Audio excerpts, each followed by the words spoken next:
Goeienaand en hartlik welkom hier weer vanaand by my op 'n Dinsdag aand 6:30 op die aanlyn kerk hier op Facebook waar ons uitsaai en waar ons die Bybelstudie so lekker met mekaar deel. Ons trek vanaand by les 8, die bloed van Jesus Christus, die doel van die bloed en al die dinge, maar voor ons begin, kom ons share die boodskap daarna ons tydlyne toe, na ons status toe, en ons is opgewonde om vanaand weer so lekker in u teenwoordigheid te wees. Geniet dit saam met ons, geniet die lied saam met ons, ek het dit so lekker geskryf vir ons uitsending vanaand.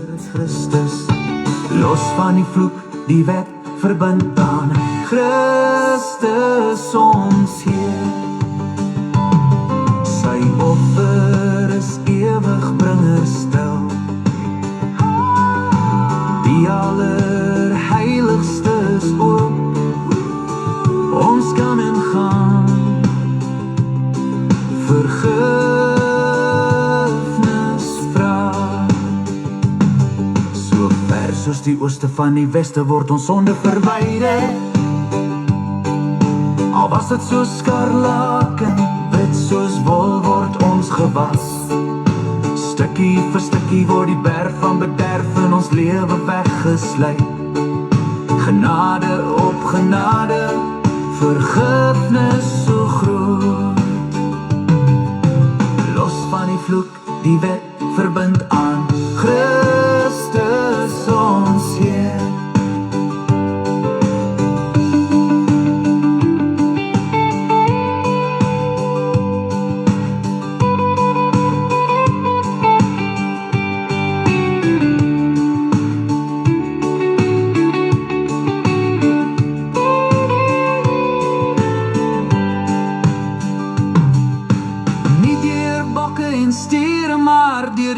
Van Christus is ons vry. Los van die vloek, die wet verbind aan Christus ons Heer. Los van die vloek, die wet verbind aan Christus ons Heer. Los van die vloek, die wet verbind aan Christus ons Heer. Wow, is dit nie amazing om het so te verstaan in die woord van die Here nie? En ons gaan vanaand lekker gesels oor die bloed van Jesus Christus, die doel van die bloed van die Here Jesus Christus. En dit laat my nou soms so dink aan Jesaja 1 vers 18. Kom nou, laat ons die saak uitmaak, sê die Here. Al was julle sonde soos skarlaken, dit sal wit word soos sneeu. En al was dit so rooi soos purper, dit sal word soos wol. Is dit nie amazing nie? Deur die bloed van die Here Jesus Christus was dit vir ons moontlik geweest. Nou kom ons luister dit net weer so lekker deur voor ons begin vanaand. Dat almal net ingeskakel kry. Ek sien is skakel so 'n bietjie stadig in. So kom ons luister dit net weer lekker deur.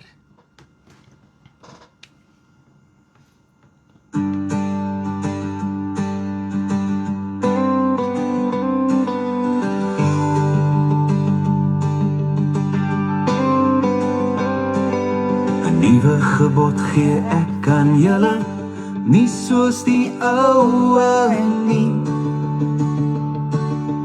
Los van die vloek, die wet verbind aan Christus ons Heer. Die bloed van Jesus bring vergifnis, bely om dit te ontvang.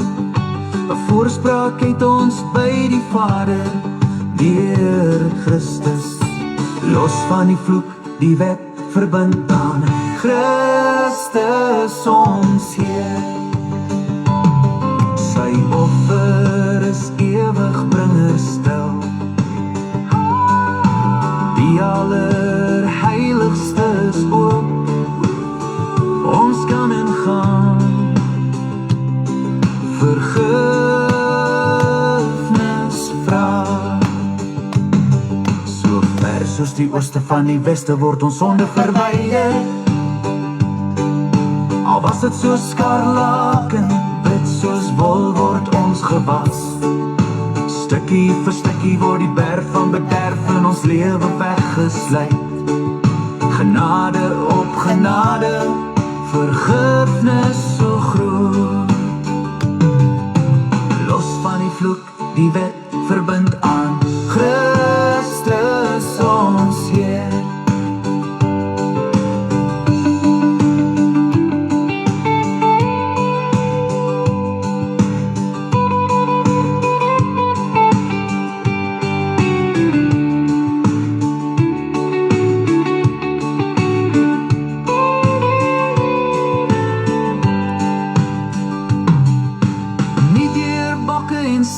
Maar deur die bloed van Christus is ons vry. Los van die vloek, die wet verbind aan Christus ons Heer. Los van die vloek, die wet verbind aan Christus ons Heer. Los van die vloek, die wet verbind aan Christus ons Heer. Wow, is dit nie amazing nie? Prys die Here. Ek wil vanaand eers vir almal baie dankie sê wat sy vir my gebid het. Almal het seker gewonder wat sy gesiggie gaan hulle vanaand hier kry. Nou ek loof die Here. Ek was nog gister redelik misvorm gewees. Ek het gelyk of ek van 'n ander planeet afkom, vol sere en dinge, dit gelyk of ek 'n vreeslike val agter die blad het. Maar ek loof die Here, vanaand kan ek hier wees op die lig saam met u. Ja, dit was my hartseer om te dink ek kan dalk nie uitsaai nie. Dit lyk maar nog so 'n bietjie rof hier onder die gremeringkies, maar ons kan dit doen vanaand. Prys die Here. Baie dankie vir elkeen se gebede, liefde, omgee, oproepe, boodskappe, alles wat ek ontvang het. Dit is net so amazing van almal. En dan wil ons ook net vanaand vir Michelle bid. Sy het 'n verskriklike oorpyn aan haar. Sy sê dit voel letterlik of haar oor bars. So ons bid ook vanaand dat die Here haar sal help met daai vreeslike oor van haar en dat hy haar ook sal aanraak en gesond maak. Nou ons loof ook die Here vir die naweek wat verby is. Joh, al die mooi getuienisse wat ons ontvang het, die versterking wat ons ontvang het by ons medebroers en susters daar in Loetswil in Vredendal, 'n lieflike tyd gehad daar. Joh, as ek daaraan dink, wil ek net huil. Dit was 'n heerlikheid gewees. Ons loof die Here daarvoor. Ons loof die Here dat hy voorsien het, dat ons daarby kon uitkom en natuurlik ons harte en ons koppe en ons alles werk oortyd vir ons volgende roadtrip wat ons oor die land sal doen. So ons gaan nog met almal kontak. Ag, dankie Elmarie, ek waardeer dit. Jy sou nie 3 dae terug so gesê het nie, maar baie dankie. Ja, gaan ons in elk geval 'n roadtrip hou oor die res van die land. Ons is opgewonde, tog ook vreeslik benoud. Ons wag op die Here vir ons die go-ahead te gee om te weet wanneer ons in daai karretjie moet klim en daai pad moet aandurf. So ons loof die Here, ons wil by almal uitkom wat nuut is. Daar's soveel nuwe mense wat ons Bybelstudie volg, wat deel is en ons wil ook by almal uitkom. So dit is net 'n opgewondenheid in ons harte dat die Here ons wel sal help en sal deurdra in dit alles.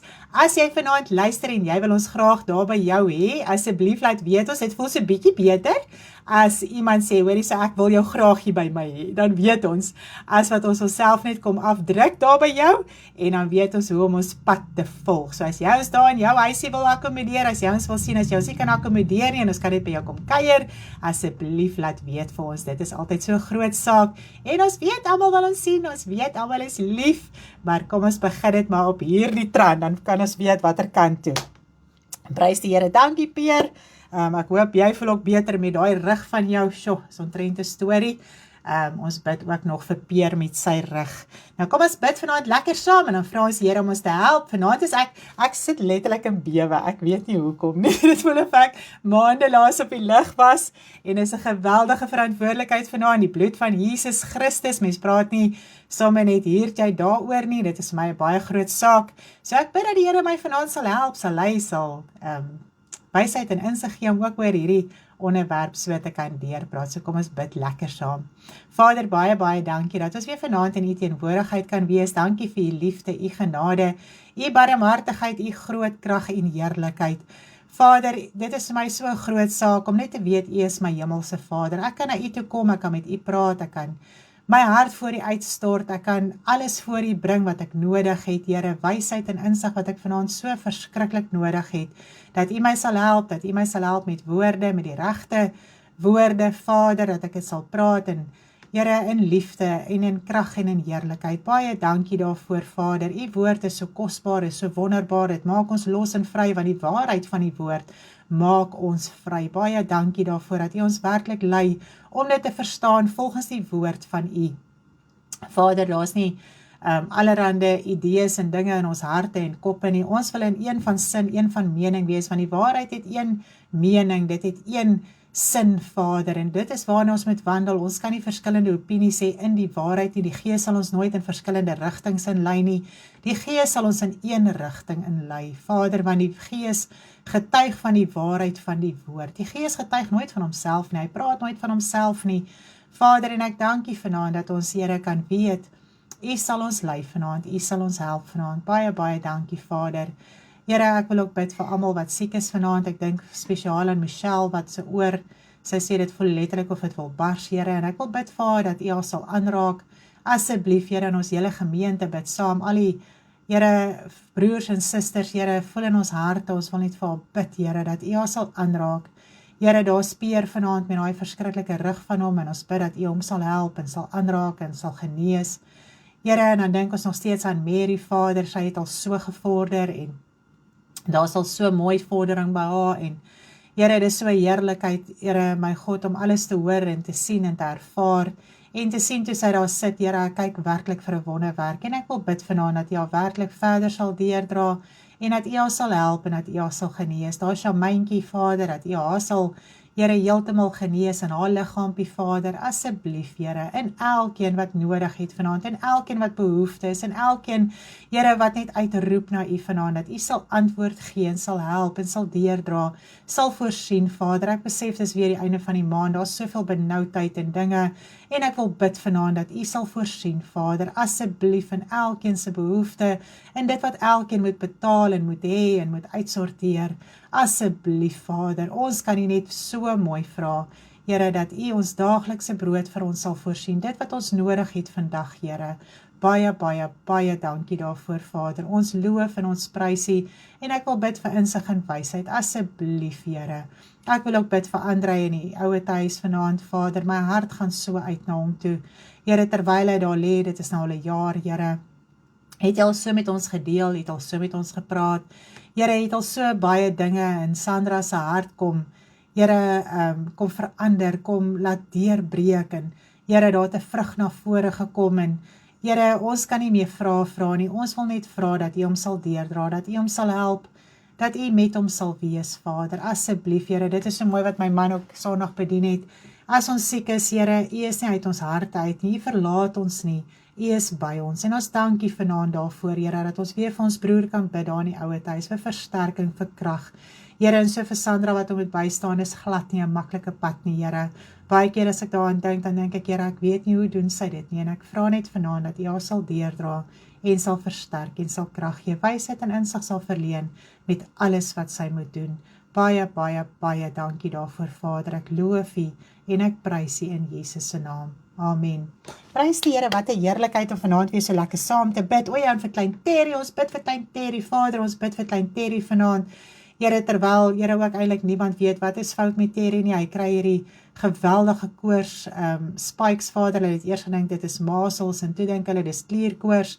Vader, ons bid vanaand vir klein Terry, dat U, Here, hom sal aanraak, Vader, dat U hom sal genees. U is ons hemelse Vader, en ons kan U aanroep, Here, daar's 'n moeder en 'n pa wat benoud is, Here, oor klein Terry, Vader, en ons bid, en ons almal is maar benoud oor ou klein Terry, dat U hom sal help, dat U hom sal genees, Vader, in daai ou klein liggaampie, in die kragtige naam van U Seun Jesus Christus. Baie dankie, Vader. Amen. Loof die Here, dit is so lekker om saam te kan bid vir mekaar en vir almal, en dat die Here ons net help. Nou vanaand gaan ons lekker gesels oor die doel van die bloed van Jesus Christus. En dit het my verskriklik opgewonde gemaak. Dit is nou net so voor die Paasnaweek, soos almal dit noem. en al die byeenkomste van die Paasfeeste en alles wat gedoen word in die Christelike wêreld. En toe dink ek, wow, dis nou nogal amazing. Daar's dalk baie mense wat vanaand in onsekerheid sit of in onkunde sit of wat ook al. En ons kan loskom en vrykom wanneer ons vanaand die waarheid van die woord verstaan. Rondom al hierdie dinge, die feeste en al die dinge wat gehou word en nog onderhou word en gevier word en al die dinge. Hoe moet ons daaroor dink? Wat moet ons daaraan dink?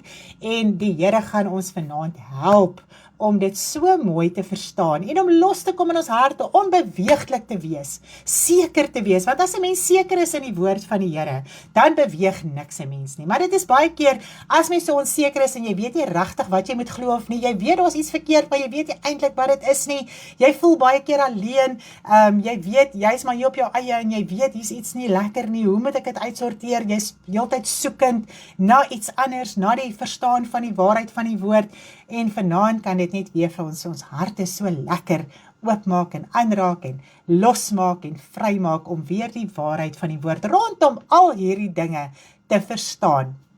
Nou, as ons kyk na die bloed van Jesus Christus, dan as ons daarvan begin praat, dan is dit asof almal se gedagte teruggaan na die uittog uit Egipte, waar die bloed aan die deurposte gesmeer is deur hyssopbossies.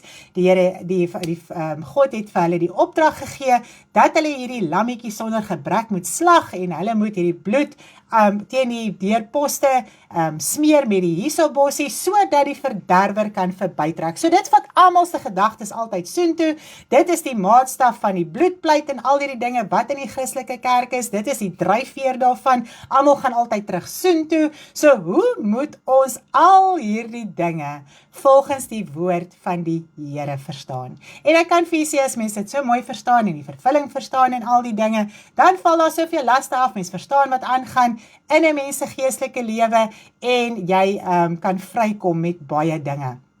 Nou, kom ons begin vanaand en ons begin met 'n beginsel oor die bloed van die Here Jesus Christus. En ek wil u aanmoedig, want daar is 28 lesse in hierdie Bybelstudie wat ons moet doen. Ons is nou by die 3de maand, ons het nou 8 lesse agter die blad. Vanaand maak ons die bloed van Jesus Christus klaar, en ons gaan dit lekker deurpraat, en ek wil u aanmoedig, dat moenie nou vassit by byvoorbeeld die Heilige Gees gawes, of wat ook al die geval mag wees nie. Beweeg saam met ons, want u gaan sien, dat daar word geweldig baie dinge herhaal.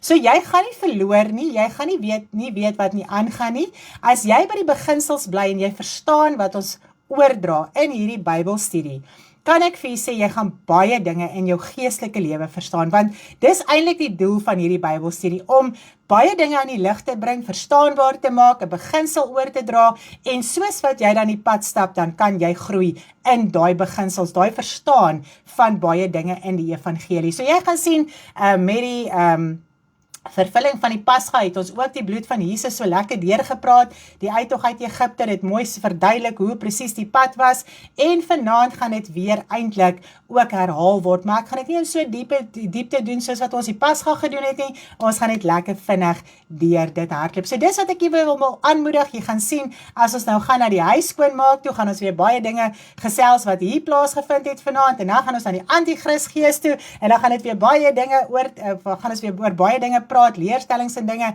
wat wel in die Christelike wêreld is, wat teenstrydig is met die woord van die Here. So bly by.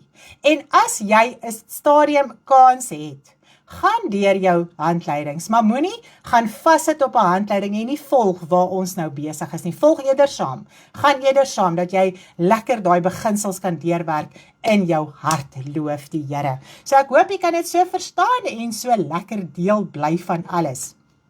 Nou hierdie les gaan letterlik daaroor, kan ons die bloed pleit, waar kom al hierdie dinge vandaan, waar kom al hierdie leuns en hierdie leerstellings en al hierdie dinge verstaan, moet ons saam met hierdie leerstellings gaan, moet ons nie, hoe moet ons dit verstaan rondom die woord en al hierdie dinge. Nou vanaand gaan ons lekker daaroor gesels, want die Paasfees is op pad. Okay? So ek kan dit dink, orals, waarever jy oopmaak, waarever jy sien, is Paasfeesdienste. Dis onmiddellik die kruis met die rooi lap, met die krone, met die salfolies, met die decorations en al hierdie goed word gesplash orals heen, dat almal hierdie Paasfees kom bywoon. Nou kom ons begin by gaga by 'n punt. Moet ons nog die Paasfees onderhou? Moet ons nog enige fees van die Ou Testament onderhou in die Nuwe Testament, in die nuwe gebod? Dit is wat die liedjie ook so mooi sê. 'n Nuwe gebod gee ek julle, nie soos die oue nie. Okay, so as ons dit volgens dit verstaan, kan ek vir julle sê, daar val soveel laste van 'n mens, want jy weet nie wat jy moet onderhou, wat jy nie moet onderhou, waarmee moet jy deel wees, waar moet jy nie deel wees nie, en dit lyk vir jou so 'n bietjie weird en al hierdie dinge, maar dan voel jy, nee, maar ek moet daar wees, want ek moet nou hierdie saak vier, ek moet nou die dood en die opstanding van die Here Jesus Christus vier, saam met medegelowiges. So kom ons gaan gou lekker hierdeur. Nou elke jota en elke titeltjie in die Ou Testament het in die Here Jesus Christus in vervulling gekom. So, daar is geen fees, geen wet, geen psalm, geen profetiese woord, geen niks in die Ou Testament wat nie in vervulling gekom het in die Here Jesus Christus nie. Nou, kom ons gaan lees dit so mooi. Hy sê ons moet almal ook so leer. Kom ons gaan lees dit vir onsself in Matteus 5:17 tot en met vers 20. Kom ons gaan lees dit so lekker deur. Moenie dink dat ek gekom het om die wet of die profete te ontbind nie. Ek het nie gekom om te ontbind nie, maar om te vervul. Okay, so Jesus Christus het gekom om te vervul. Want waarvoor want voorwaar, ek sê vir julle, voordat die hemel en die aarde verbygaan, sal nie een jota of een titeltjie van die wet ooit verbygaan totdat alles gebeur het nie. So alles het gebeur in die Here Jesus Christus. Daar is niks wat nie gebeur het nie. Daar is niks wat nog in vervulling moet kom nie. Elkeen wat dus een van die minste van hierdie gebooie breek, dat dit nou in vervulling is. Dis nou wat hy hiervan praat nie. Hy praat nie van, ons moet nou nie die ou gebod gaan breek nie. Hy praat hierso van alles het in vervulling gekom, dis wat die Here Jesus Christus ons kom leer het, en in daai vervulling moet ons lewe, in daai vervulling moet ons almal leer. En as jy iemand iets buite dit leer nog van die Ou Testament, dan sit jy met 'n probleem. Okay. So hy sê, elkeen wat die minste van hierdie gebod breek, en die mense so leer, sal die minste genoem word in die koninkryk van die hemele, maar elkeen wat dit doen en leer, hy sal groot genoem word in die koninkryk van die hemele. Want ek sê vir julle dat as julle geregtigheid nie oorvloediger is as die van die skrifgeleerdes en die fariseërs nie, julle nooit in die koninkryk van die hemele sal ingaan nie. So dit wat die Here Jesus Christus vir ons hier kom sê het, in hom is alles in vervulling. Daar is nie een jota, een titeltjie, een niks wat nog nie gebeur het nie. En as ons die mense anders as dit leer, dan sal ons die minste genoem word. Ons sal nie in die koninkryk van God ingaan nie, want ons het 'n valse leerstelling wat ons dan aan mense oordra. En ons kan nie agter die meerderheid aangaan wat verkeerd is nie, en dit is ongelukkig. Wanneer daar een of ander groot groep by mekaar kom, of 'n skare of wat ook al, dan voel 'n mens, dit moet nou van God af wees. En dit roer jou hartsnare en dit maak jou hart oop. Maar as ons kan verstaan dat ons kan nie agter die meerderheid aangaan wat valse leerstellings najaag nie. Okay, so ons moet dit verstaan volgens die woord van die Here. Al is jy die enigste een wat dit reg glo, en jy stap die pad so alleen, sal jy gered word. Okay, want baie keer is dit asof ons benoud raak as ons min is wat die waarheid wel glo. En dit gaan so wees, dit is altyd nog hoe dit was. Die meerderheid het die valsheid geglo, agter die valse dinge aangegaan, die minderheid, die oorblyfseltjie, het altyd agter die waarheid aangegaan. Okay, so kom ons kom op daai punt. Nou wanneer ons oor die bloed van Jesus praat, denk die meeste dadelik aan bloedpleit. Is dit nie so nie? Dit is 'n groot ding gewees, dis deesdae in die Christelike kerk, dat 'n mens moet die bloed pleit. Hoekom? Die dryfveer agter alles is natuurlik die uittog uit Egipte. Nou, dit is ook die meeste van die tyd waar Christene bly, indien mense gedagtes daar gehou word, gaan 'n mense beoefening bly by die aanwend van die bloed, aanwend van bloed aan lewelose dinge, so jy gaan nog steeds die bloed wil smeer, jy gaan nog steeds die bloed wil pleit, jy gaan nog steeds besig wees met druiwesap, al die pad, jy gaan nog besig wees met salfolies, jy gaan besig wees met al hierdie dinge, dit is waar jou hart vasgehou gaan word, jy gaan nie verstaan van geestelike dinge nie, jy gaan nie verstaan van geestelike vryheid nie, okay? Vir 'n sekere doel, wat mense voel hulle kan staaf. So baie keer voel 'n mens, jy kan deur jou uiterlike dinge wat jy nog doen, jy kan dit staaf volgens die woord. Dit is, volgens die woord doen jy die ding reg. Ok, nou die Ou Testamentiese pasga is die dryfveer agter hierdie oortuiging. Nou dit is waar die mense gedagtes altyd gaan stil staan, en daarom verstaan ons nie wat die bloed van Jesus werklik kom doen het nie.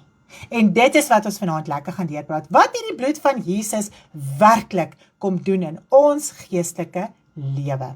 Nou in die Ou Testament met die uittog uit Egipte was daar 'n opdrag deur God om 'n lam te slag sonder gebrek en die bloed aan die deurposte te smeer sodat die verderwer kon verbytrek en die Israelitiese volk, die volk van God se eersgeborene bewaar word. So wat hier gebeur het, hulle het hierdie lam geslag, hulle het die bloed met hysop deur hulle deurposte gesmeer en die verderwer het verbygetrek wanneer hy dit sien.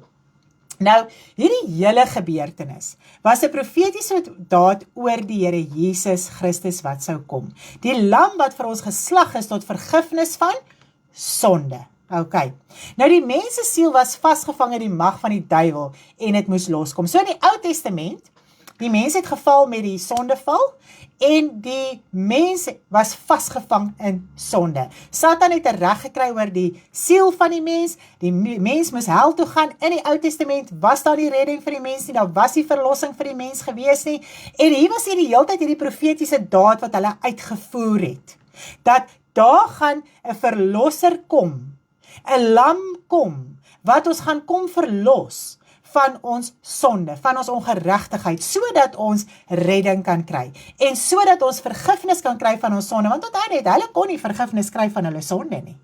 Daar was nie 'n manier gewees nie, want die Here Jesus Christus was nog nie daar nie. Dit was net in die profetiese dade, hierdie profetiese manifestasies, wat die hele tyd uitgevoer was, dat hierdie lam sou kom, dat hulle kon vrykom, dat hulle kon loskom. Ok? Nou, God roep vir hom 'n volk profeties, om ook profeties te wys. So God roep hierdie volk, hierdie Israeliete, uit die wêreld uit Egipte uit, as sy volk, om vir ons iets te wys. Hoe dit werk wanneer ons die Here Jesus Christus aanneem, wanneer ons sy volk word. Ok, so daar was baie dinge wat aan ons getoon is die hele tyd, baie profetiese dade, baie profetiese manifestasies, wat God aan ons as mens wou bekend maak, hoe om dit te verstaan, hoe om ons lewe uit te sorteer. Nou, hulle kon nie loskom nie, hulle kon nie vrykom nie, hulle moes hel toe gaan, en op daai stadium het hulle hierdie profetiese daad uitgevoer, en hulle het eintlik daar gesê, dat ons neem die lam, die Here Jesus Christus in ons lewe aan, sodat daar verlossing vir ons kan kom, sodat daar vir ons vergifnis kan kom, en deur vergifnis het die verderwer verbygetrek. Ok, want is al wanneer die verderwer verbytrek, wanneer daar vergifnis in jou siel is. Dit is net so super amazing om aan te dink.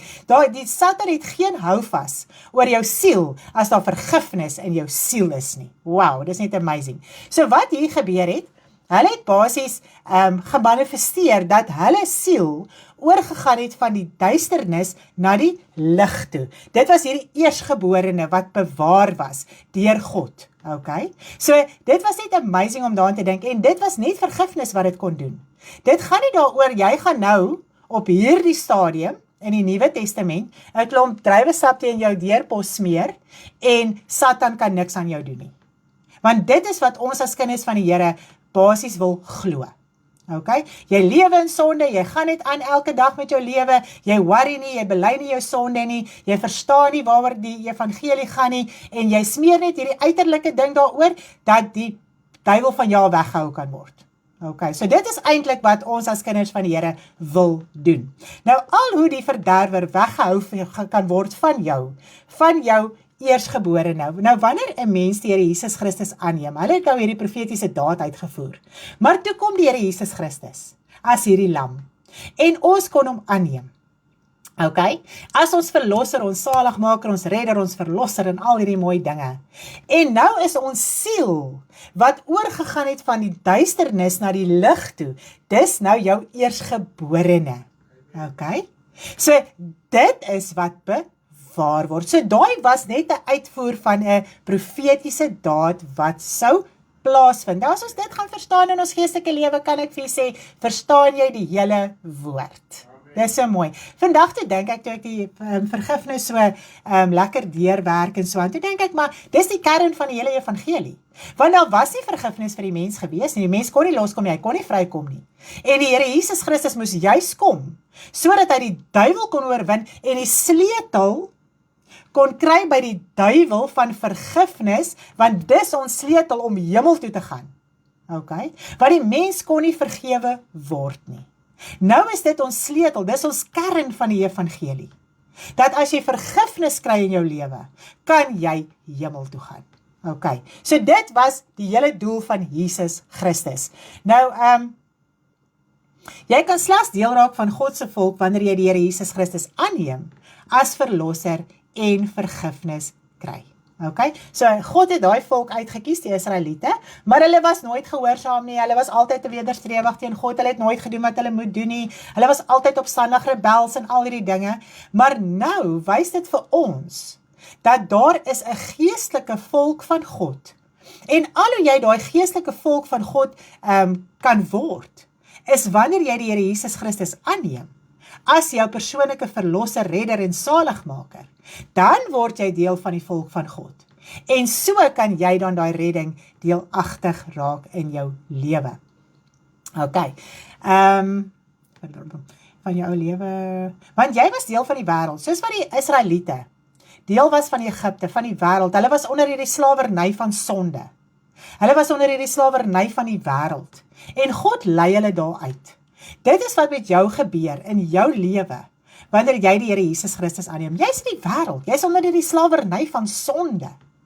Jy is eintlik in 'n toestand. En wanneer jy jou hart oopmaak en die Here Jesus Christus aanneem, dan haal God jou uit hierdie Egipte, uit hierdie wêreld uit hierdie duisternis uit onder hierdie slawerny uit, van sonde en ongeregtigheid. En jou siel is in lig. En daar kan jy jou pad begin stap van heiligmaking. Okay. Nou die Israeliete kon tot op 'n stadium net alles doen in gehoorsaamheid, maar die lam was nog nie daar om te verlos nie. So hulle het in gehoorsaamheid het hulle hierdie dade uitgevoer die hele tyd. En daar was wel 'n profetiese manifestasie dat ons wel die lam sal kan aanneem. Hulle het dit gemanifesteer.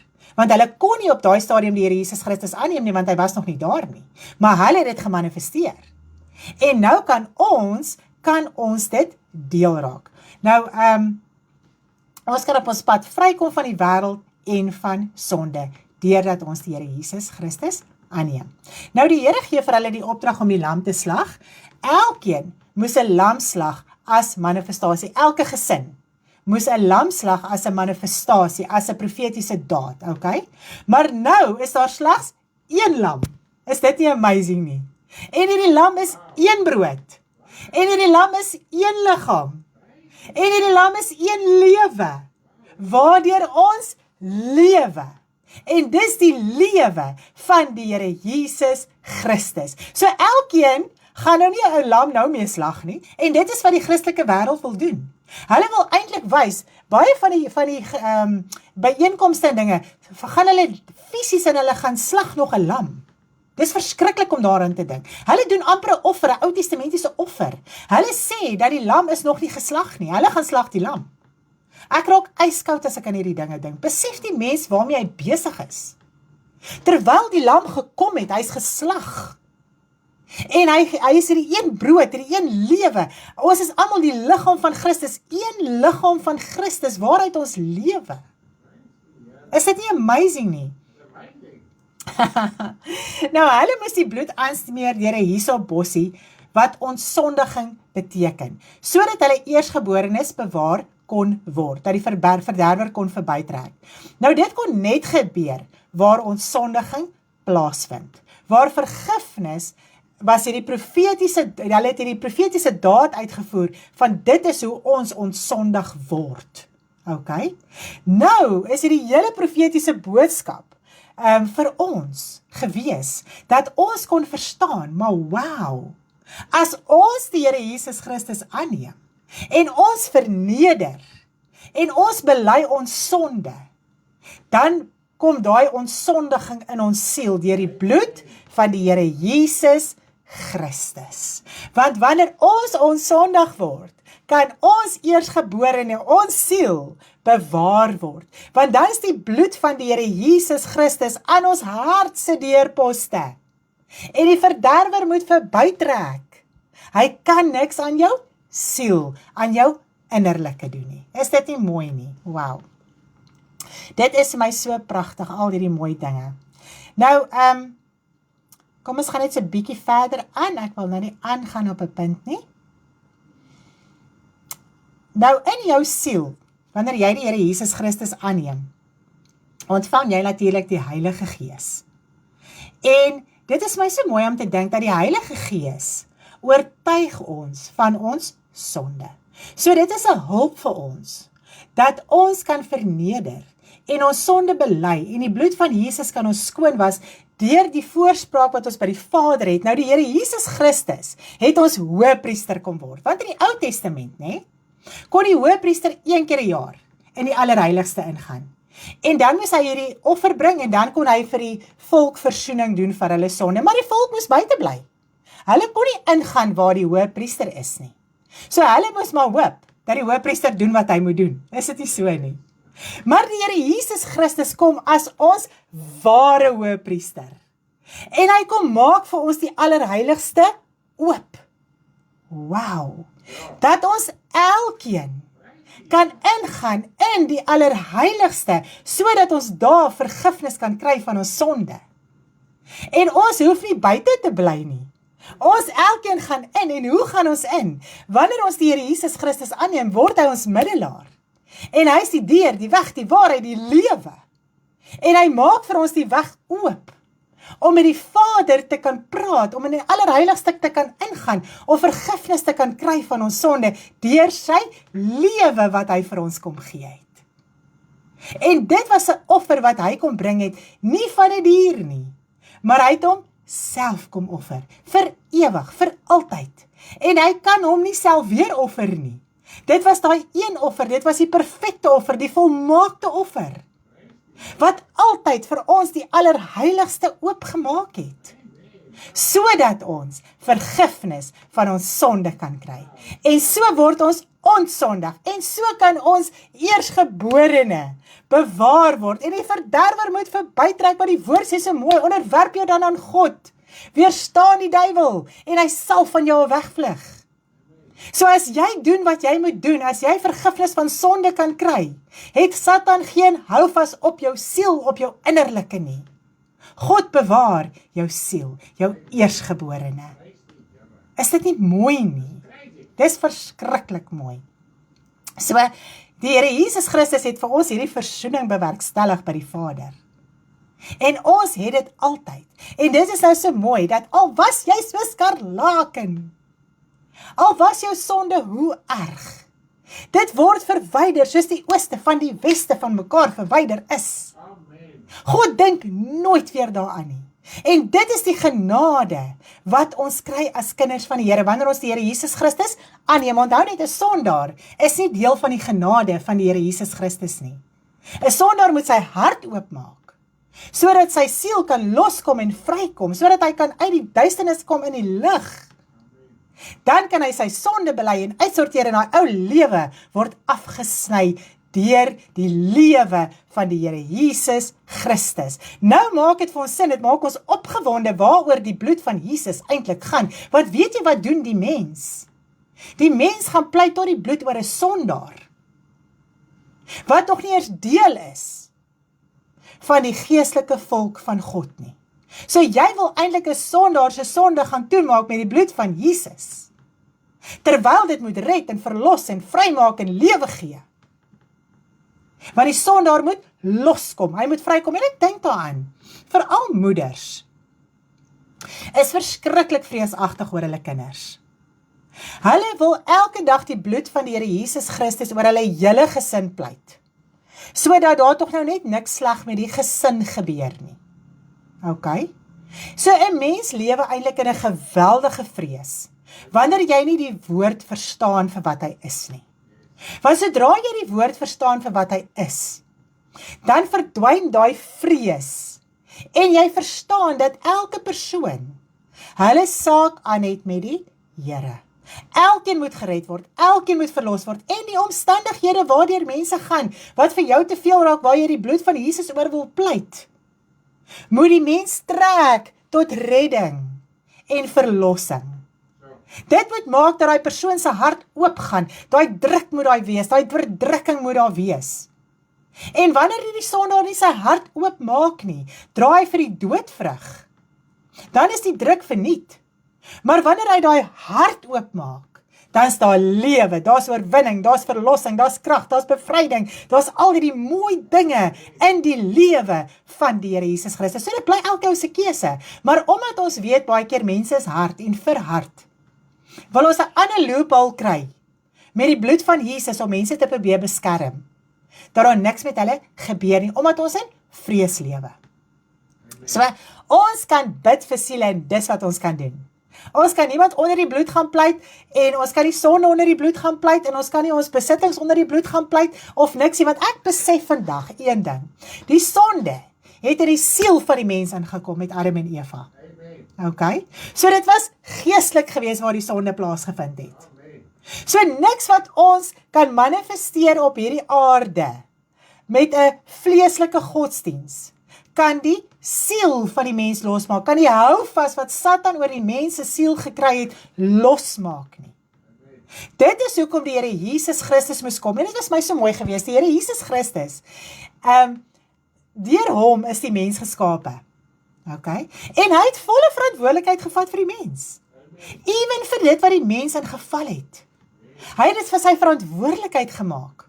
En God skep vir die mens hierdie rokke van vel, hierdie liggaam van sonde, wat onder die vloek is. En even dit, het die Here Jesus Christus vir ons kom wys, maar jy kan hierdie liggaam, hierdie vlees waarin jy nou is, oorwin. Is dit nie mooi nie? Hy het dit vir ons kom wys, hy het dit vir ons kom toon. Hy het vir ons kom wys, jy kan elke begeerte, drang, emosie, versoeking, alles in hierdie liggaam weerstaan, wanneer jy die Vader dien deur my. Jo, so hy het vir ons hierdie oorwinning kom gee.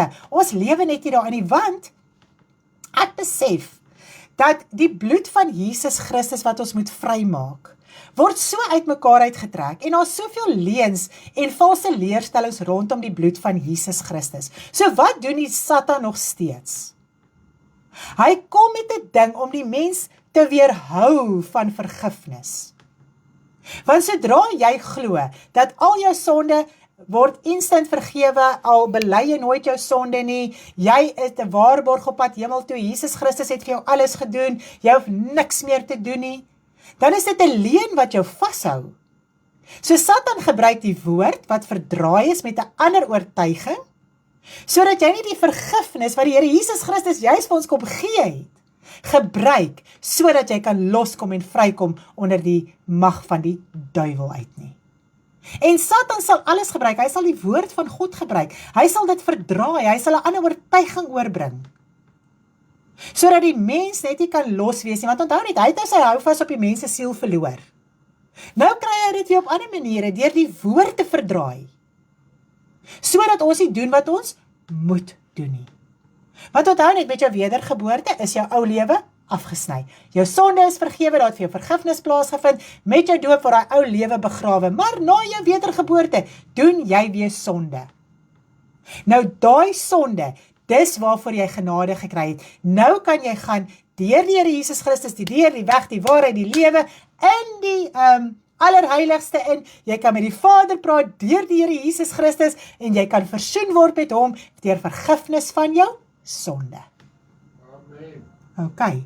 So as 'n mens jou sonde los, en jy wil naderhand Bybelverse opnoem, en jy wil jouself die hele tyd oortuig dat Jesus Christus het alles vir jou gedoen, jy moet net aangaan, jy moet net glo, jy moet net dit, jy gaan nie loskom en vrykom nie. Dit is hoekom die kind van die Here vasgevang is, en hoekom hy gaan na baie snaakse leerstellings toe. Maar as jy vry is, en jy verstaan, maar ek kan my sonde gaan bely, man, dan is jy vry. Jy's los, jy weet, dit is wat die bloed van Jesus Christus vir jou kom doen het. So, is dit nie mooi nie? En dit het in die siel van die mens plaasgevind. So daar's 'n geestelike saak wat weer moet plaasvind om die siel van die mens los te kry. En dis vergifnis. Want onthou net, alles is gesetel in jou sielse hart. Alle sonde, ongeregtigheid, die oorspronge van die lewe is gesetel in jou sielse hart, in jou innerlike se hart. En soos wat jy dit bely en uitsorteer, kom jy vry en jy kom los van al daai sonde en ongeregtigheid. So jy kan nie iets fisies gaan doen dat jou sonde vergewe moet word nie. Jy kan gaan bely, jy maak jou mond oop, jy roep uit, jy vra, jy erken die Here Jesus Christus se lewe om jou te kom losmaak en te kom vrymaak. Maak dit sin vir u? Want ons wil met 'n vleeslike een of ander iets probeer die duiwel bang maak. Hy gaan nie vir sout vlug nie. Hy gaan nie vir olie vlug nie. Hy gaan nie vir druiwesap vlug nie.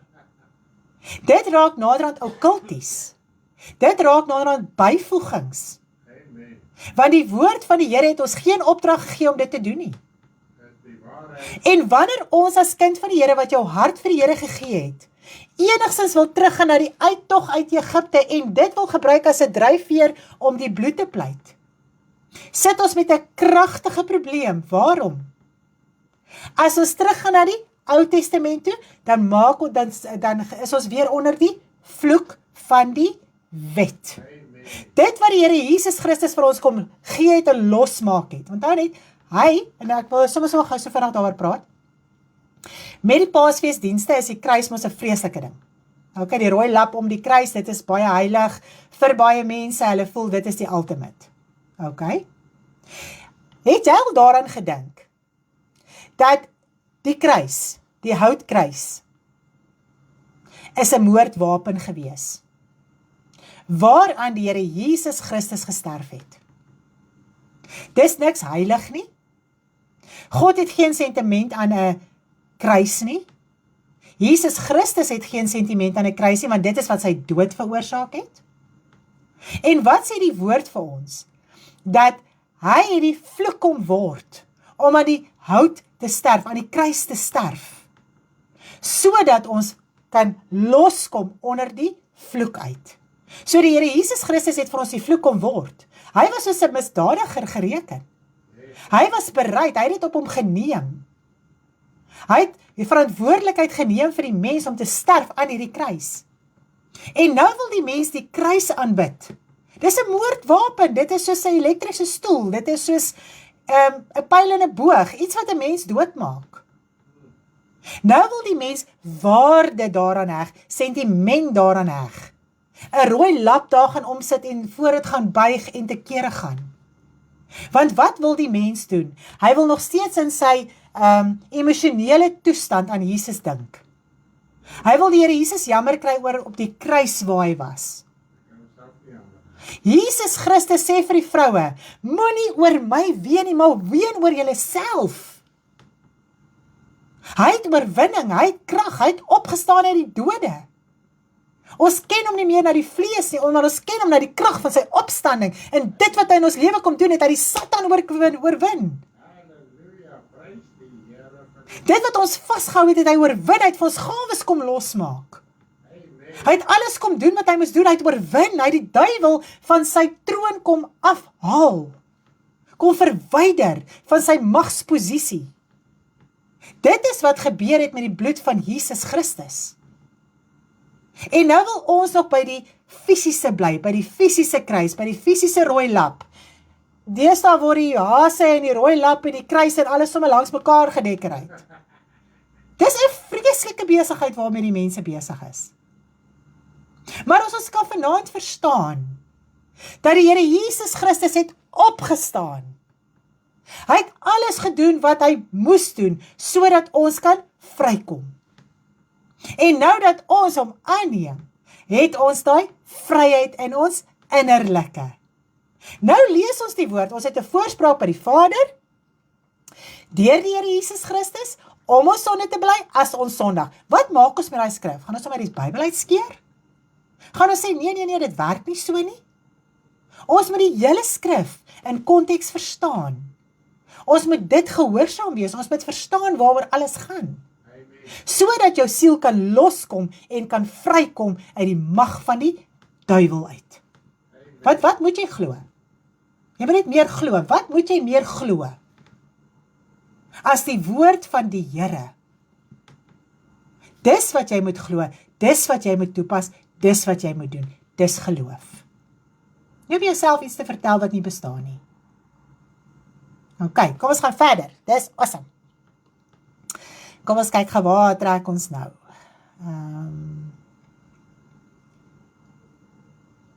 So ja, Jesus Christus het die hemel verlaat, hy het die roof geag nie, dis amazing nie. Jesus Christus het nie roof geag om die hemel te verlaat en die mens te kom loskom en vrykry nie. Hy het alles gedoen wat hy moes doen. Dit was sy verantwoordelik gewees. Die mens was sy verantwoordelikheid gewees. Hy het dit met blydskap kom doen. En so het hy die Nuwe Testament kom bekragtig deur sy bloed. So elke Jota titeltjie, die uittog uit Egipte, die Pasga, die alles het in vervulling gekom. In die Here Jesus Christus. En so moet ons mekaar leer. En die feeste. En alles het in vervulling gekom. So jy gaan doen nie meer die Pinksterfeesie, want dit het in vervulling gekom met die uitstorting van die Heilige Gees. Dis die laaste een wat nog in vervulling moes gekom het, nadat die Here Jesus Christus opgevaar het. Amen. So geen fees is ons opdrag gegee om te onderhou nie. Amen. So jy kan nie na 'n Paasfees toe gaan nie, jy kan nie die lam gaan slag nie, jy kan nie deel wees van al die rituele en die kruis en die rooi lap en die krone en al hierdie dinge nie. Ons moet 'n geestelike verstaan kry, ons siel moet loskom, ons siel moet vrykom, om die krag te kan verstaan, hoekom Jesus vir ons kom sterf het. Dis net awesome. Maar die fisiese bok en stier kon ons nie losmaak nie, dis onmoontlik. So as jy weer 'n fisiese bok of 'n stier wil gaan slag, en maak of vir die Here Jesus Christus is, sit jy jouself weer onder die vloek van die wet. Jy word losgemaak van Christus. Want Christus het jou kom losmaak van die wet, van sonde. So hy het jou kom losmaak. Nou gaan verbind jy jou weer aan die wet. Maak nie saak, wat is jou dryfveer in die Ou Testament, om nog sekere dinge fisies te doen nie. Jy gaan sit jou onder die wet. So jy is vasgevang weer in sonde. So, dit is eintlik skrikwekkend om daaraan te dink. So ja, Satan wil met alle mag vergifnis van die mens weerhou, en dit is hoekom hy kom met al hierdie snaakse leerstellings. Al hierdie snaakse leerstellings. Ons moet wakker raak. Ons moet besef wat in ons lewe aangaan. Ons moet besef wat die woord vir ons sê. En dan gaan ons nie onder al hierdie snaakse gimmicks en dinge beland nie. Ok, kom ons gaan gou verder. Jo, ek het nou ver vooruit gehardloop sonder dat ek gelees het. Prys die Here. So nou het ons 'n nuwe lewe in die Here Jesus Christus, nuut en vry. Die hart het verander. Ons lewe nou volgens vergifnis. Nou is die nagmaal ook die vervulling van die Pasga. Ok. So in die Nuwe Testament doen ons die nagmaal. Nou ek wil gou 'n bietjie met u gesels oor die nagmaal, en ek dink daar is 'n bietjie verwarring ook oor die nagmaal. Want as ons kyk dat ons verstaan wat die Here Jesus Christus vir ons kom doen het, ons bely ons sonde, ons leef die lewe, ons dra die vrug, ons is in hierdie een wynstok ingeënt, ons stap die pad, ons verstaan, ons lewe heilige lewe, ons streef na heiligmaking, al hierdie dinge, so jou lewe getuig van dit wat jy verstaan in die Nuwe Testament, nadat jy die Here Jesus Christus aangeneem het. Ok?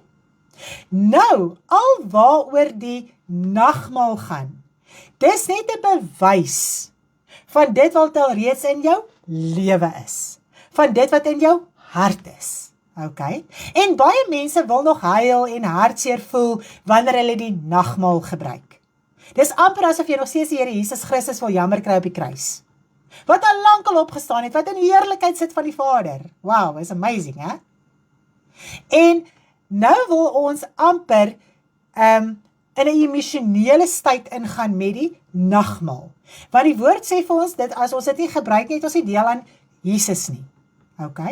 Maar wat van ons moet deel wees van Jesus? Ons lewe. Dit help nie net, jy gaan drink die druiwesap en eet die brood, as jou lewe is soos dit is nie. Jy doen niks aan jou lewe nie, jy streef nie na heiligmaking nie, jy is nie betrokke in die liggaam van Christus nie, jy worry nie oor jou broers en susters nie, jy lewe in liefdeloosheid en al hierdie dinge, dan help dit nie net, om wanneer die nagmaal uitgesaai te word, jou nagmaal, jou druiwesap en jou brood by mekaar te kry nie. Dit moet iets wees wat in jou hart is, en dit is maar net 'n bewys van, dis die enigste brood, dis die brood van lewe, dis wat ek drink, dit is wat ek eet, elke dag in my hart en my binneste, dis nie net een keer 'n maand nie. En omdat mense nie die lewe nie, het mense 'n verskriklike hinkering na nagmaal. Dan voel jy die nagmaal as sulks, die druiwesap en die brood en die emosionele oomblik, verbind jou aan die Here Jesus Christus. Maar as 'n mens kan verstaan, jou hart, jou lewe, alles moet getuig, en dis maar net die bewys. Het ons hom so? Dis cool, nee. Ok, so, en dit was my so mooi gewees, dat die Here Jesus Christus, nee, kom ons lees dit gou hierso. Kom ons lees gaan Matteus 26 vanaf vers 26 tot en vers 29, ek wil net gou iets hier oorbring. En terwyl hulle eet, neem Jesus die brood, en nadat hy gedank het, breek hy dit en gee hy dit aan sy disippels en sê, neem eet, dit is my liggaam. Toe neem hy die beker, en nadat hy gedank het, gee hy dit aan hulle en sê, drink almal hieruit, want dit is my bloed, die bloed van die Nuwe Testament, wat vir baie uitgestort word tot vergifnis van sonde. So dis waaroor die bloed van Jesus gaan, ok. Maar ek sê vir julle, ek sal van nou af nooit meer hierdie vrug van die wynstok drink nie, tot op daardie dag wanneer ek dit met julle sal nie drink in die koninkryk van my Vader. Nou, as ons die lewe leef, die vrug oplewer, as ons vergifnis het in ons harte, as ons die woord gehoorsaam, as ons deel is van die liggaam van Christus, en die vrug oplewer in die liggaam van Christus, en ons gawes en alles uitsorteer, en gebruik, en volgens dit lewe en wandel, en dis die lewe in ons binneste, dis wat die Here Jesus Christus vir ons kom bring het, dan eet hy saam met ons van daai nuwe lewe in sy Vader se koninkryk. Dis waarvoor hy eet saam met ons.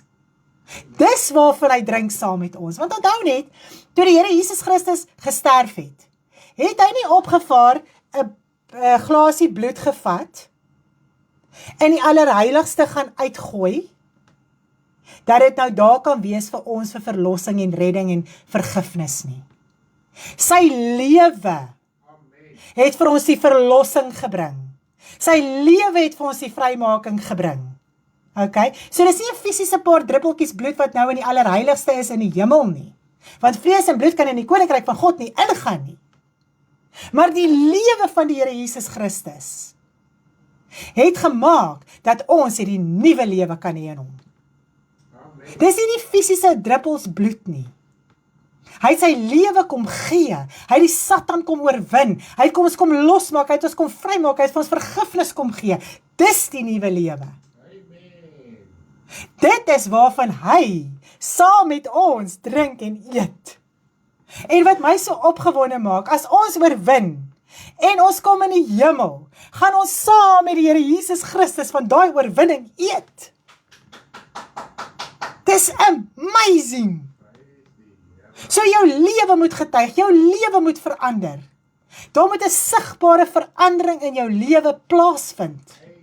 Dit gaan nie meer oor ek, my en myself en my klein lewetjie en my betimmerde huisie en my nie. Dit gaan nou oor 'n koninkryk van God. Dit gaan oor 'n liggaam van Christus, dit gaan oor 'n broederskap. Dit gaan oor my verantwoordelikheid. En dit is wat die Here Jesus Christus saam met ons eet en drink. Is dit nie amazing nie? So nou kan 'n mens verstaan dat jou lewe is die belangrikste. Dit help nie net om die druiwesap te drink en die brood te eet nie. Dit kan 'n afgod raak. Dit kan 'n probleem raak. Maar wanneer jy die lewe leef, dan is dit lewend vir jou in jou hart. Hier is my bewys. Van dit wat in my hart is, dit wat in my lewe is, dit waarvoor ek ywer. Wow, is dit nie mooi nie? Nou, kom ons kyk gou verder. Nou dink ek kan ons verstaan, as ons nou op hierdie punt kom, dat daar moet iets geestelik in ons lewe plaasgevind het om ons los te kry van sonde. Ok? So dink jy dat dit wat die bloed van Jesus Christus in ons innerlike, in ons siel doen, kan ons vat en op hierdie aardse goed gaan pleit? Hoekom nie? Die kar, die huis, die deurkusyn, die TV, die whatever jy wil beskerm hê, het nie 'n siel nie. En die bloed van Jesus kan slegs die siel van die mens losmaak. Amen. Dit kan slegs sonde vergewe. Amen. So ons kan nie die bloed van Jesus vat en verkrag en op goed gaan smeer wat ons beskerm wil hê nie. Want as jy so voel oor jou aardse dinge, is daar 'n probleem in jou innerlike. Gaan maak jou hart los, gaan maak jou hart vry, gaan praat met die Here, gaan kom los in jou innerlike, verstaan waaroor dit gaan. Want ons kan nie die heilige bloed van die Here Jesus Christus, sy lewe, wat hy vir ons kom gee het, gebruik vir 'n klomp aardse goed nie. En wat my baie keer tref, is dat mense tot hulle TV's gaan salf, en die druiwesap gaan smeer, sodat dit bewaar kan word. Dat dit nie gesteel moet word nie. Terwyl sonde en ongeregtigheid op daai TV blaar. Dis wat jy kyk, dis wat jy inneem, dis wat in jou siel ingaan.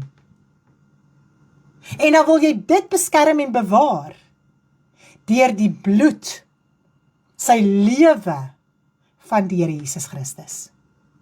Is dit nie eintlik verskriklik om aan hierdie dinge te dink nie? Life happens, lewe gaan soos dit gaan, jy gaan druk hê, jy gaan probleme hê, jy gaan moeilikheid hê, jy mag na die Vader toe gaan, jy mag met hom praat, jy mag bid, jy mag vra, jy mag smeek, jy mag vra vir voorsiening, jy mag al hierdie dinge. Maar ons kan nie Jesus se lewe gebruik om goed in die hande te probeer kry nie.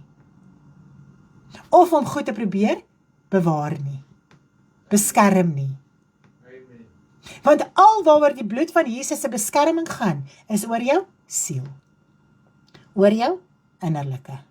En wanneer dit ontsondig is, sal die verderwer outomaties verbytrek. Want Satan het net 'n houvas op jou siel, wanneer jy nie jou sonde bely nie. Dan is daar 'n skeidsmuur tussen jou en God. So, dis cool, hè? Dit maak vry, dit maak los. Here, whatever moet gebeur, ek moet my pad stap. Want mens raak vreesagtig en jy wil alles bewaar en beskerm en uitsorteer en jy kan nie. Jy gaan jou pad stap van druk. Want ons moet onder daai druk bly tot op die einde, totdat ons volhard tot die einde. So dit help ons, daai druk, om te volhard. Wow, it's amazing, hè? So, jou huis wat verlos moet word van sonde en ongeregtigheid is jou innerlike. Dit het niks met 'n fisiese huis, bakstene, kusyne, niks hier te doen nie. Party mense het al hulle huise gesalf met olie en sout en druiwesap dat die verf nie eers wil vat nie. Maar die sonde het in die huis gebly, want jy met jou sondige hart is in die huis. So wat moet gebeur? Jou innerlike moet vrykom, jou innerlike moet verlos kom, jou innerlike moet vergifnis kry. Want jy is die geestelike huis, waarin die gees van God is, en hoe Jesus en God in jou woon, deur sy gees. So hy bly in jou geestelike huis. Dit het niks met 'n vleeslike huis te doen nie. Jy is die tempel wat die Heilige Gees huisves. Dit het niks met hierdie liggaam te doen nie. Die Gees van God is nie in hierdie liggaam nie. Hy is in jou siel wat verbind is aan hierdie liggaam. Ok, het ons hom so. Het ons hom so. Nou kom ek lees dit gou so 'n stukkie wat ek hier uit die Bybelstudie les uitgehaal het. Sodra belydenis van sonde gedoen word die siel met die bloed van Jesus gereinig. Soosdoende is daar bloed in die aan die ingang van die siel, waardeur die verderwer nie kan kom nie. Hierdie ingang is die deurpos van die hart. Die hart is ontsondig deur hyssop en dit is vernedering. Okay? So word die siel beskerm. Sodra iemand hul sondes bely, kan 'n mens nie die bloed van Jesus gebruik om daardie persoon se siel te reinig nie. Slegs Jesus kan dit doen volgens sy voorskrifte, nie volgens 'n mens se eie denke en tradisie nie. En ons het al so mooi gepraat van tradisie, dit is al hierdie oorleweringe van bloedpleit en al hierdie dinge, en dit maak die woord van God kragteloos in jou lewe, want jy doen nie wat die woord sê jy moet doen nie. Ok, en dan is die woord van God kragteloos in jou lewe. Dit kan nie ingang vind in jou hart en in jou lewe nie. Nou, as ons na al hierdie dinge kyk vanaand en daardeur gaan en al hierdie dinge, dan dink ek ons kan besef waaroor die bloed van Jesus eintlik gaan. Dit gaan nie net oor 'n man op 'n kruis waar ons moet huil op 'n Paasnaweek nie. Dit gaan nie daaroor dat ons Jesus moet jammer kry omdat hy vir ons gesterf het vir ons sonde nie.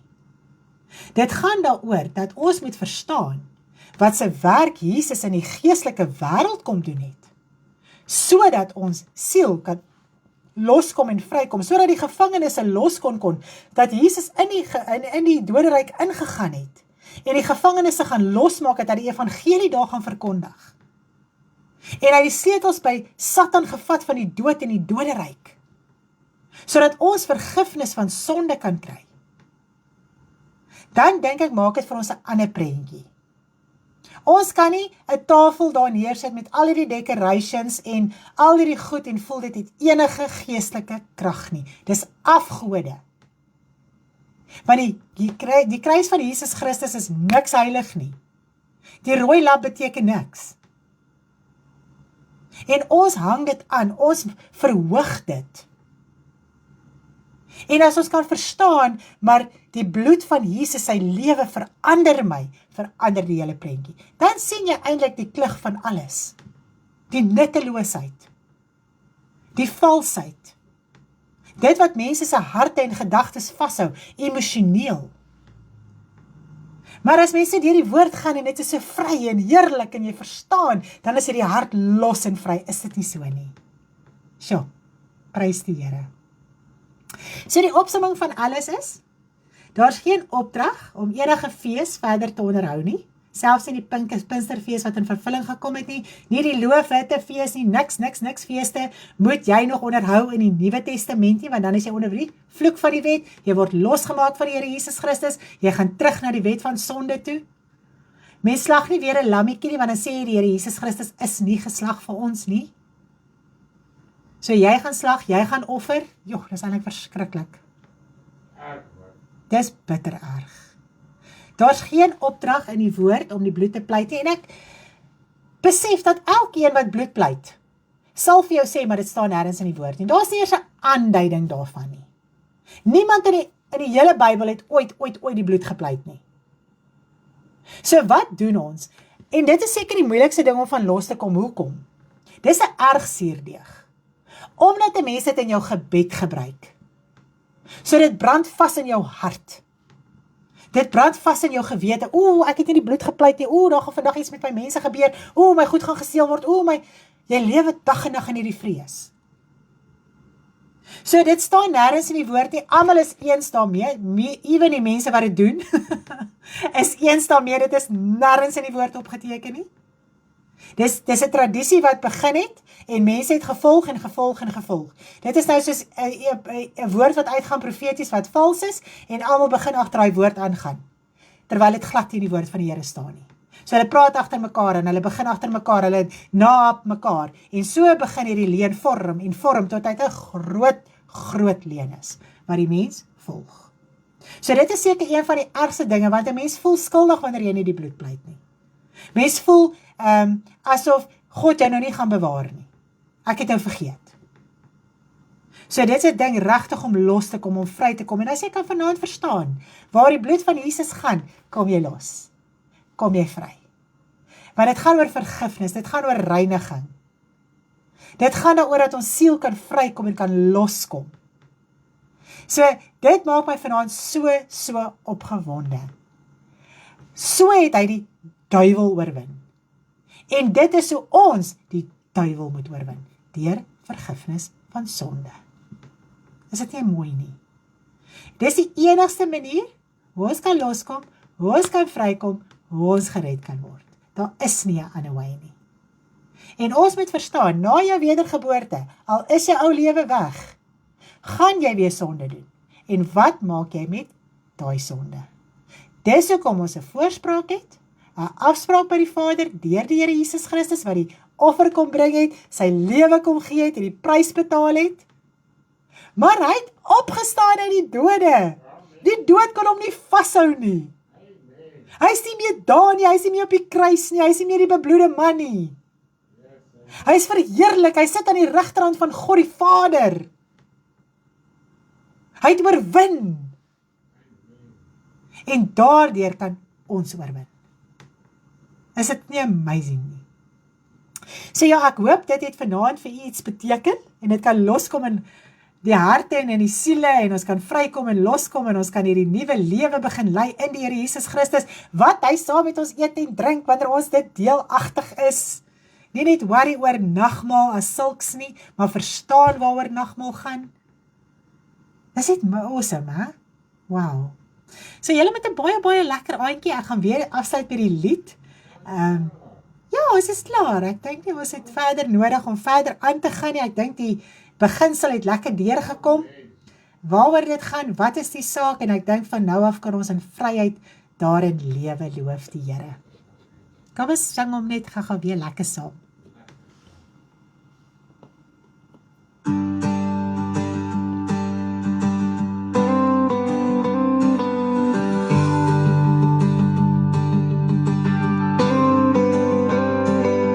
Nuwe gebod gee ek aan julle, nie soos die ouwe nie. Yes, 'n nuwe een, 'n nuwe gebod. Los van die vloek, die wet, verband aan Christus ons Heer. Die bloed van Jesus bring vergifnis, bely om dit te ontvang. 'n Voorspraak het ons by die Vader, deur Christus. Los van die vloek, die wet, verband aan Christus ons Heer. Sy offer is ewig bring herstel. Amen, herstel. Die allerheiligste is oop, ons kan ingaan, vergifnis vra. So ver soos die ooste van die weste word ons sonde verwyder. Gaan hy nooit weer Al aan was dit so skarlaken, wit soos wol word ons gewas. Deur belydenis. Stukkie vir stukkie word die berg van bederf in ons lewe weggesluit. Genade op genade, vergifnis so groot. Los van die vloek, die wet, verbind aan Christus ons Heer.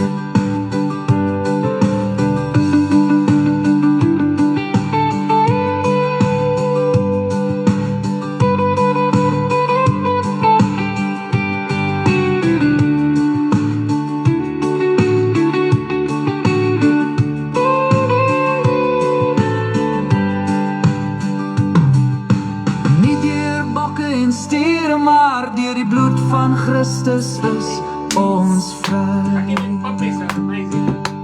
Los van die vloek, die wet, verbind aan Christus ons Heer. Los van die vloek, die wet, verbind aan Christus ons Heer. Prys die Here, dis awesome. Los van die vloek, die wet, verbind aan Christus ons Heer. Julle met 'n lekker aandjie, lief vir almal, sien mekaar môre aand, Woensdag aand, 6:30 saam met Stanley, wat vir ons die Engelse deel gaan uitsaai. Hy gaan dit heeltemal anders as ek bedien, asseblief skakel in, baie belangrike punte wat hy weer gaan aanraak, moet dit nie misloop nie, en so sien ons lekker uit na môre aand, en dan asseblief laat weet as julle ons wil sien, dat ons roadtrip kan beplan. Lekker aandjie, lief vir almal, bye!